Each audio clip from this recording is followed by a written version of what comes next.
Au nom de Jésus, nous allons chasser tout esprit de sorcellerie qui voudrait étouffer l'action de Dieu ce matin. Nous allons détruire les caméras mystiques qui sont orientées vers ce lieu. Nous allons détruire les voies de communication sataniques qui agissent contre l'Église de Jésus. Alléluia. La Bible déclare qu'au nom de Jésus, nous chasserons les démons. Nous avons le pouvoir de marcher sur les serpents et les scorpions, sous toute la puissance de l'ennemi. Alors élevons nos voix au nom de Jésus et chassons les démons. Prenons autorité sur l'action des ténèbres, l'action de la sorcellerie, l'action du monde des œuvres, contre ces moments au nom de Jésus. Élève ta voix avec autorité. Je me lève ce matin dans le nom puissant de Jésus. Esprit de l'autorité au nom de Jésus. Je me lève ce matin.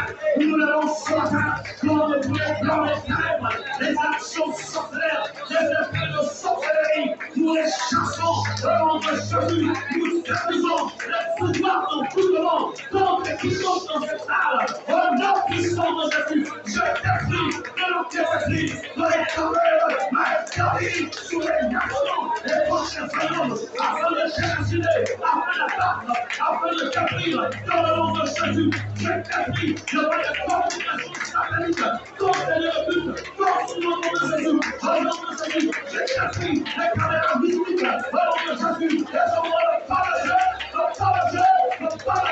sous une relation sorcière, orientée contre ce lieu, au nom puissant de Jésus.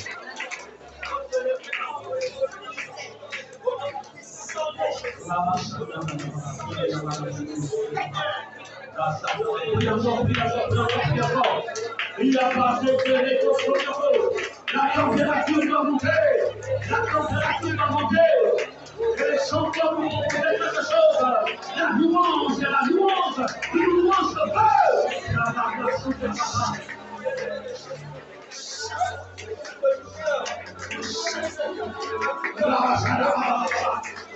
Nous refusons la nouvelle.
Vous savez, la véritable Église de Jésus est combattue.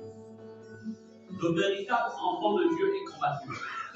Je veux que tu comprennes que tant que tu es un véritable enfant de Dieu, ne pense pas que tu passes de manière inaperçue. C'est pourquoi, pendant les temps de culte, ne pensez pas que c'est tous ceux qui sont là, qui appartiennent au royaume de Dieu. C'est pourquoi je vais demander aux membres de la sécurité que lorsque nous avons, pendant les temps de culte, nous interdisons les gens de faire des va-et-vient pour aller aux toilettes et revenir ici. Il y a des personnes qui vont aux toilettes pour se connecter avec des esprits, avec des esprits, en fait, des esprits de toilette. Toute toilette, en fait, sert de porte interdimensionnelle entre le monde naturel et le monde des esprits. Quand vous voyez quelqu'un qui va aux toilettes et qui met du temps, sachez qu'il est suspect. Quelqu'un qui vient chez vous et qui vous demande les toilettes, qui met 1 heure aux toilettes, sachez qu'il est suspect. Je ne veux pas ici généraliser les cas, mais généralement, ce sont des suspects. Et je veux que les membres de la société soient vigilants là-dessus. Quand on est dans un programme, les gens vont faire les toilettes avant. Mais pendant les temps de culte, les multiples pas et viennent. Parfois, quand ils entrent ici, il y a tellement la présence de Dieu, il y a tellement le feu de Dieu, que quand ils ressortent, ils vont se rafraîchir et reviennent dans l'église, renforcés par les pouvoirs ici, pour faire endormir les gens. N'oubliez pas que nous sommes les soldats du Seigneur. Est-ce que vous comprenez cela? Nous allons, au nom de Jésus, détruire tous ceux qui viennent en ce lieu et qui se cachent derrière les carapaces de tortue. Pour que l'action de Dieu qui se fait ne puisse pas en fait toucher leur cœur. On va détruire ces carapaces-là. On va invoquer l'épée de Dieu qui va détruire ces carapaces, qui va détruire en fait le bouclier dans lequel il se cache. Pour ne pas laisser l'Esprit de Dieu les toucher. Soit on vient ici pour écouter la parole de Dieu, pour s'ouvrir à Dieu, mais si on est un agent du diable, qu'il soit brûlé par le Saint-Esprit jusqu'à accepter Jésus-Christ de Nazareth. Amen. Alors nous allons aider le roi et détruire toutes les faces, détruire tous les boucliers dans lesquels les gens se cachent. Et les vont le voir au nom de Jésus.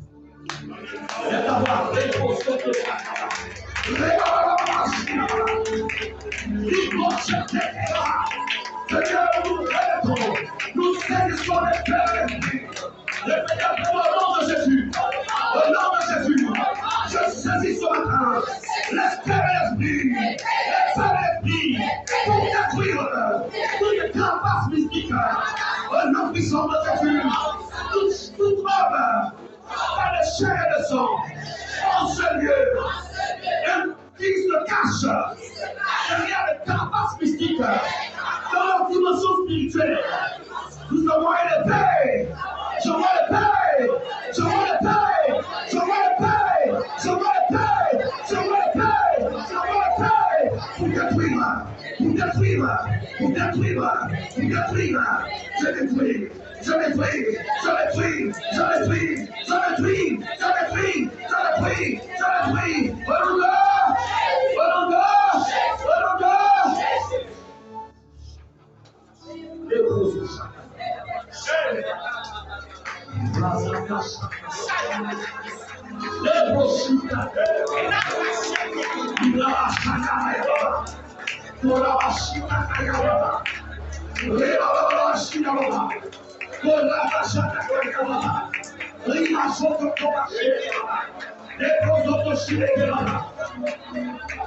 au nom de Jésus, nous allons aussi prier, vous savez, pendant ce moment comme ça, le diable vient aveugler les gens.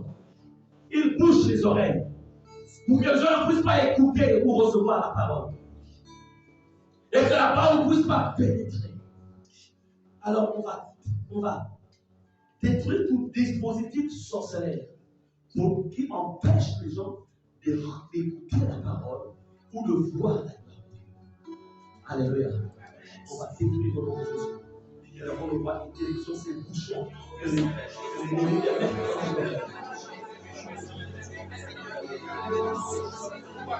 Je me lève ce matin dans le nom de Jésus.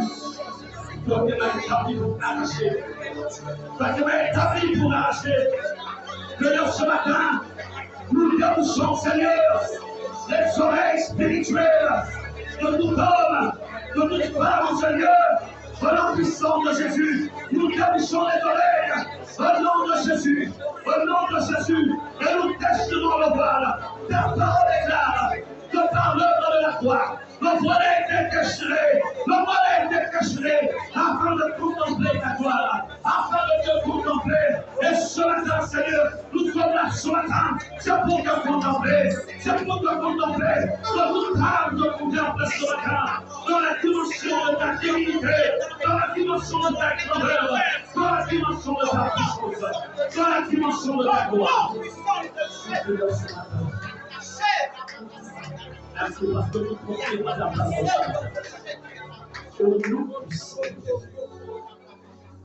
Merci Seigneur, parce que nous le lions sur la terre, sur la terre dans les cieux. Et tout ce qui a été décrété, déclaré ce matin, je déclare que cela prend vie au nom de Jésus. Parce que la Bible déclare que commencement était la parole était avec Dieu, et la parole était Dieu. Si ne sais pas la parole que tu as créé toutes choses, et nous déclarons ce matin que tout ce qui a été confessé, déclaré, Seigneur, vient à l'existence. C'est dans le nom précieux de Jésus que nous avons prié. Alors dans cette attitude, nous contemplons le Seigneur. Tu as les yeux fermés, tu contemples la gloire de Dieu. Tu contemples le Seigneur. Tu contemples Jésus. Tu ne regardes plus qu'un autre si ce n'est Jésus.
Maintenant je sais que tu es mon frère.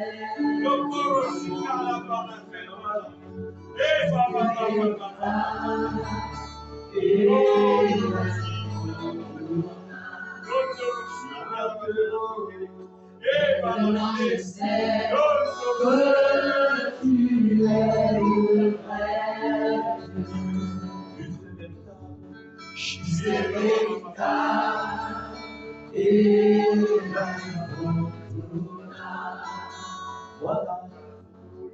voilà pourquoi ta louange sera toujours dans ma bouche, car tu es Dieu,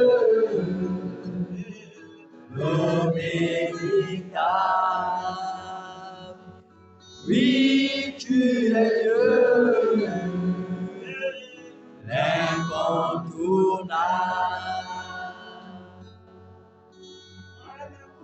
Ta louange sera toujours dans ma bouche, car tu es Dieu,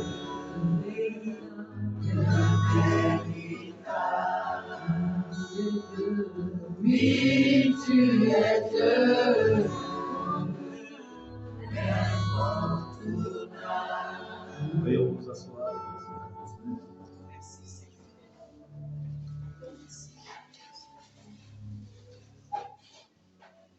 Et le son du permet de continuer.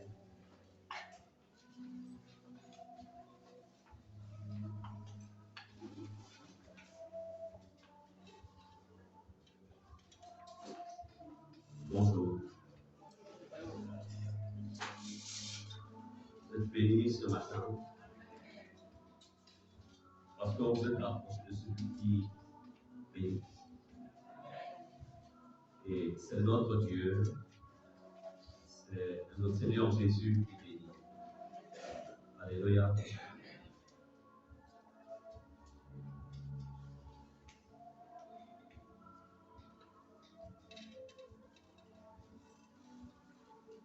Le Seigneur m'a mis à faire ce matin de de développer un thème que je développe dans le programme des dimanches, mais on est conduit par le Saint-Esprit. Nous allons en fait parler de la puissance d'une famille. La puissance de la famille selon Dieu. Amen. La puissance de la famille.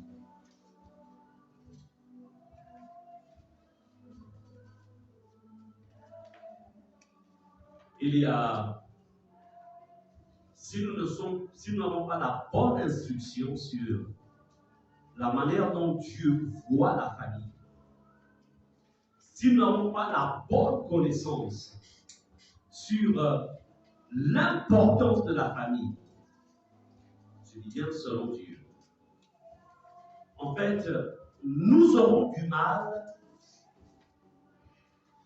à rentrer dans cette dimension divine parce que la famille est d'abord avant tout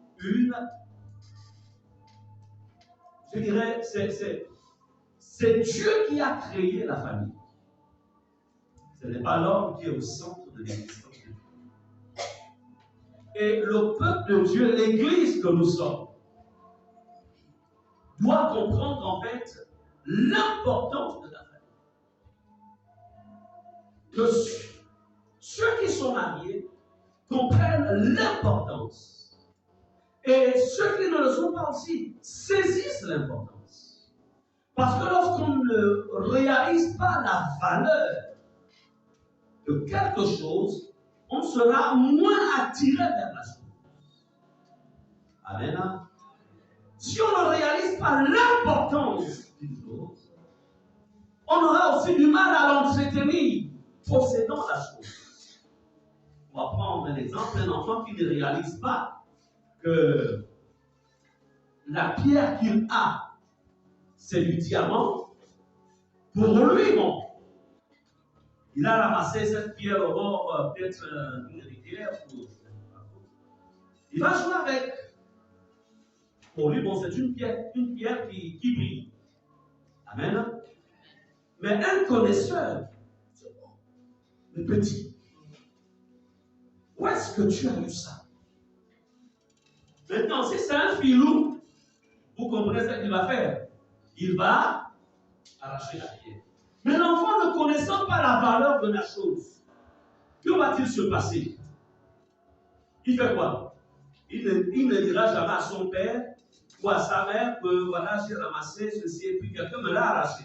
Est-ce qu'on est d'accord? Pour lui, c'est une pierre.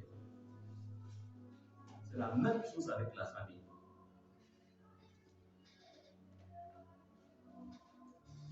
La puissance qui se cache derrière la famille, selon Dieu. La définition du mot famille, si je m'appesantirais un peu plus sur la famille restreinte, je ne parlerai pas de la famille élargie. La définition, en fait, que nous donne le dictionnaire sur le mot famille, on nous dit que ce sont des personnes apparentées vivant sous le même toit, et spécialement le père, la mère et les enfants. Spécialement le père, la mère et les enfants. La Bible nous dit dans Genèse 2, verset 18, donc lorsque je parlerai de famille aujourd'hui, je parlerai de la dimension paternelle, de la dimension maternelle et des enfants. Amen. Quand je parle ici de famille, je ne parle pas de ceux qui vivent en concubinage. C'est pourquoi j'ai précisé la famille selon Dieu. Alors, dans Genèse 2, verset 18, la Bible nous dit déjà, l'Éternel Dieu dit, il n'est pas bon que l'homme soit seul. Je lui ferai une aide semblable à lui. Nous voyons déjà Dieu au commencement. Là, nous sommes dans le livre de Genèse, où Dieu estime qu'il n'est pas bon que l'homme soit seul. Souvent, ce sont des versets que nous lisons lorsque on célèbre un mariage, mais ce ne sont pas des versets qui sont spécialisés pour les mariages. Lorsqu'un enfant grandit, un jeune homme grandit, il grandit, et lorsque aussi qu'une femme est en train, une jeune fille est en train de grandir, les parents, en fait, doivent préparer cette jeune fille à une future vie de famille. Et le jeune homme aussi, c'est la même chose. Du moins, c'est ce qui se faisait dans le passé. Aujourd'hui, il y a de moins en moins de parents qui préparent leur jeune fille ou qui préparent le jeune homme à une vie de famille. Mais Dieu lui-même, qui a créé le genre masculin et féminin, il dit qu'il n'est pas bon. Donc, ce qui voudrait dire que lorsque tu es un homme, un jeune homme, c'est-à-dire que tu es entre 25 et 30, ou à partir de 25, et que tu ne songes pas, tu n'as pas la pensée de te marier, si elle n'est pas là, j'avais dit qu'il n'est pas bon. C'est-à-dire tu es du mauvais côté. Amen. Il n'est pas bon que l'homme soit seul. Donc, lorsque tu es seul, c'est-à-dire qu'il y a un moment dans la vie, un homme seul, une femme seule, en fait, n'est plus dans le plan parfait de Dieu. Parce que le plan parfait de Dieu, c'est qu'à un certain âge, l'homme doit être marié. Et la femme doit être sous la couverture d'un homme. Sauf si vous acceptez que nous prenions notre stabilo et que nous effacions ce passage de Genèse 2, verset 18, qui dit qu'il n'est pas bon.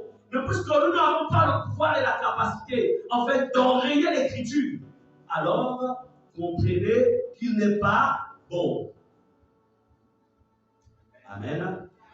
Aujourd'hui, malheureusement, avec l'esprit occidental, parce que ce sont eux. Aujourd'hui, la jeune femme, elle estime, bon, j'ai mon boulot, j'ai ma petite vie, bon, ça me suffit, bon, je ne suis pas dérangé. De toute façon, je pourvois à mes besoins, il n'y a pas de problème. Ou le jeune homme aussi, la même chose, de toute façon, j'ai ma petite vie, ça me suffit. Bon, et puis d'ailleurs, prendre femme, ça c'est une petite fardeau en plus, ça c'est déjà une réflexion du monde, ça n'a rien à voir avec Dieu. Donc l'Église, le croyant, l'enfant de Dieu doit comprendre qu'il n'est pas bon que l'homme soit seul. Et Dieu dit, je lui ferai une aide semblable.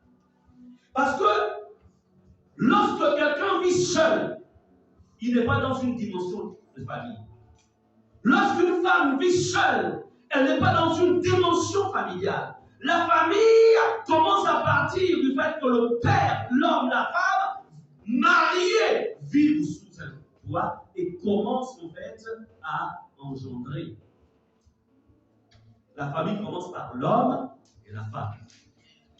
Est-ce qu'on en sort? Une famille. Et le plan du diable dans ces temps qui sont les derniers, c'est en fait de dévaloriser la notion de la famille. C'est de ne plus permettre, en fait, de ne plus faire ressortir l'importance qu'il y a derrière la famille. Et c'est un plan du diable. C'est un programme des ténèbres. Un programme des ténèbres. C'est pourquoi, comme je l'ai enseigné ici mercredi, à un certain âge, lorsqu'une femme n'est pas dans un foyer, elle doit commencer à chercher Dieu, elle doit prier Dieu, elle doit venir voir pasteur, je veux que ma vie change. Et avec les pasteurs, on prie, on décrit cela. Il n'est pas normal. C'est un plan du diable. Il n'est pas normal qu'un jeune homme, entre 25 et au-dessus, ne sente pas son cœur désirer, en fait, se canaliser, être avec une femme, prendre une femme et se marier. Ce n'est pas normal. Ce n'est pas normal. Ce n'est pas il y a quelque chose derrière qui ne va pas dans ta vie. Soit on t'a bloqué, on t'a ensorcelé, on t'a envoûté. Regardez le corps humain. Apportez-moi un bébé. Judas, apporte-moi un enfant.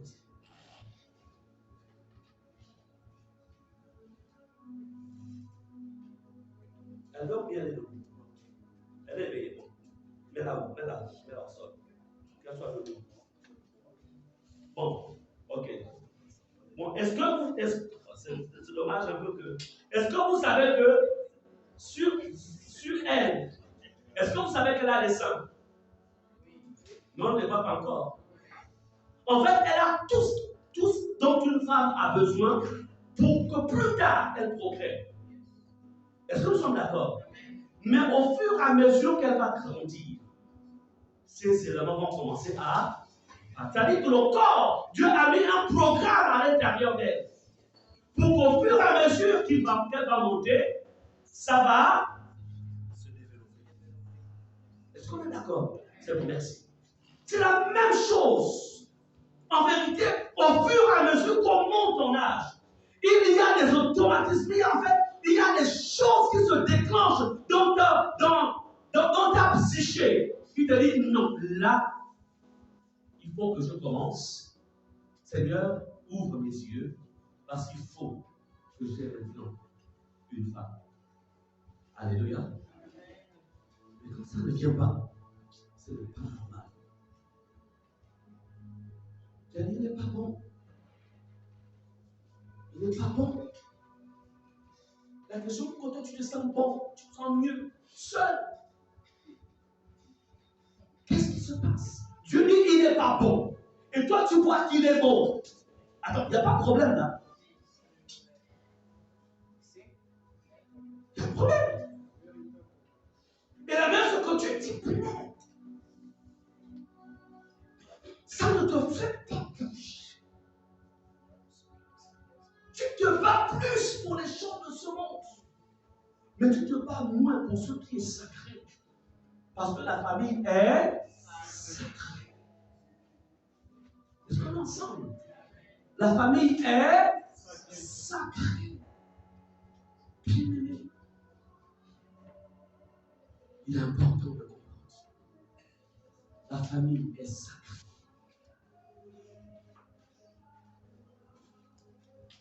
Bien-aimé. La puissance d'une famille selon Dieu.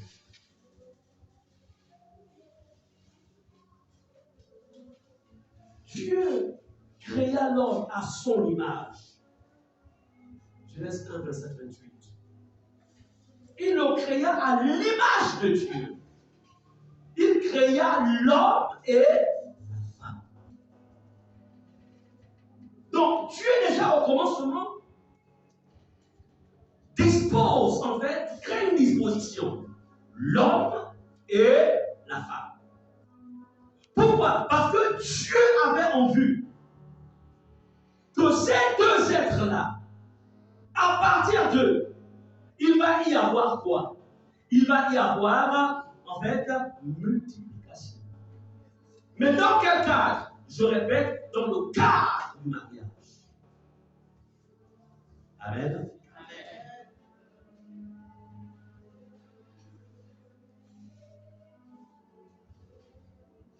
Donc, c'est le plan de Dieu. Si tu ne réalises pas que la famille vient de Dieu, tu auras du mal, en fait, à te mettre, en fait, à chercher ou à récupérer ce qui est à toi. Amen. On ne combat, on ne défend jamais ce dont on ne sait pas que c'est sa propriété. Mais lorsque tu sais que ceci est à moi, tu vas te battre. Et tu feras tout pour récupérer ce qui est à toi. Alléluia.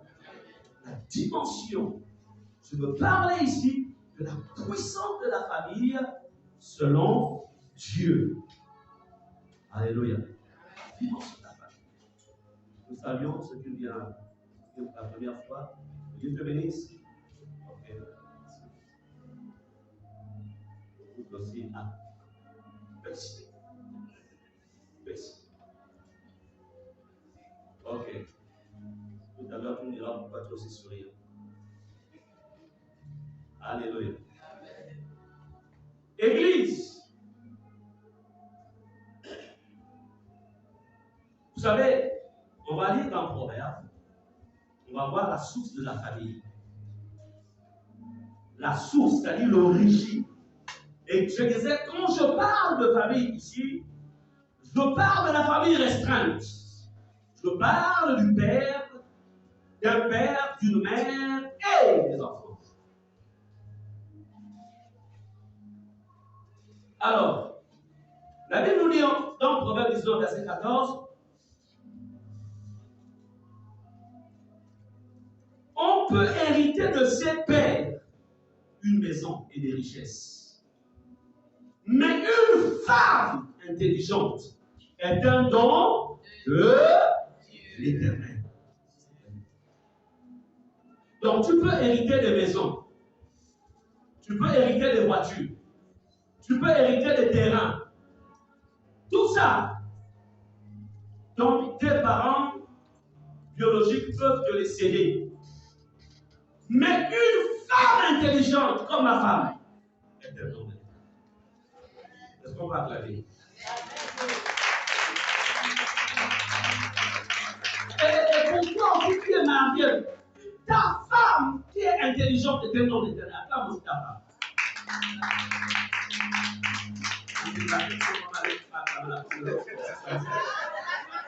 Tu dois chercher la tienne, tu vois. Sinon, vous êtes au sous-sol.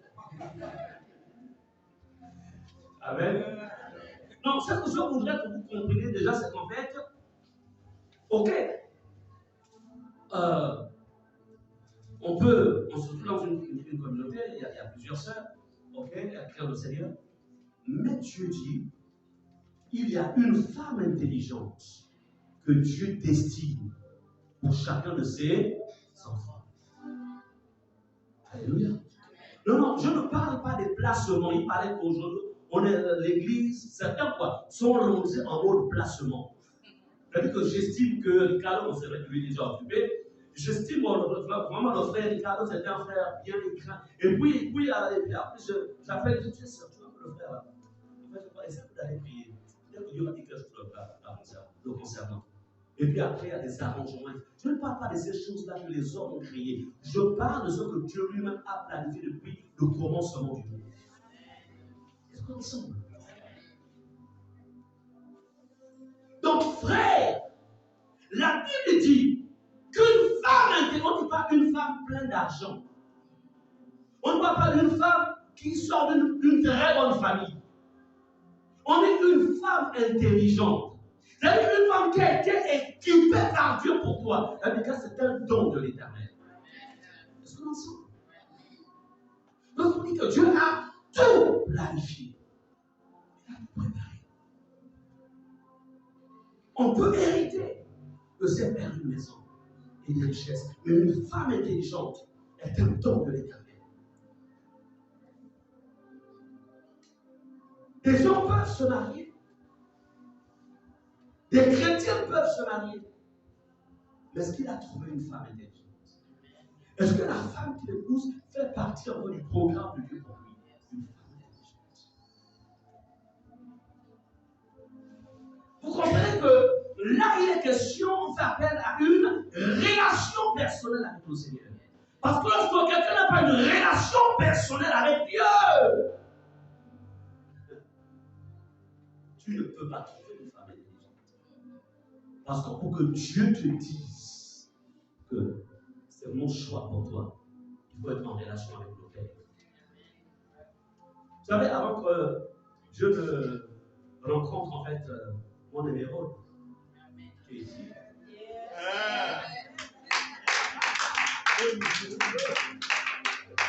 En fait, je peux vous dire qu'il y avait plusieurs choix. Il y avait plusieurs. C'était en fait comme au jardin d'Éden et puis tout semblait être vert. Mais dans ce jardin verdoyant des créatures d'une beauté particulière, il y avait une qui était la plus belle parmi elles. Et là, tu as besoin du Saint-Esprit pour te dire, c'était elle. Et c'est là où la notion de la relation personnelle intervient. Je peux vous dire une chose. Vous allez avancer. Dieu a prévu pour chacun d'entre vous une femme. Et aussi pour les sœurs, un homme. Il faut être en relation avec lui.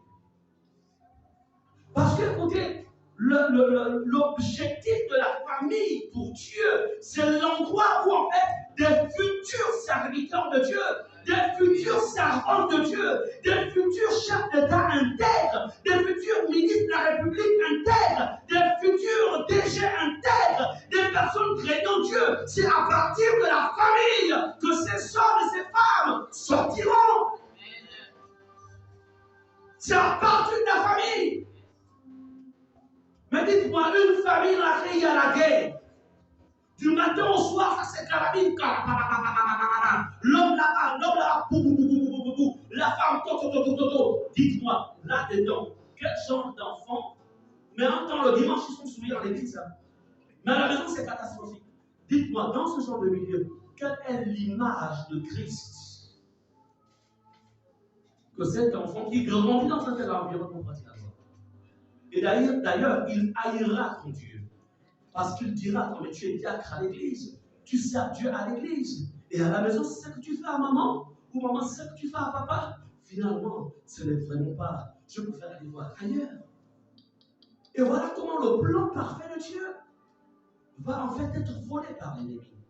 Aujourd'hui, combien d'enfants, combien sont désireux de servir le Seigneur, de suivre Jésus,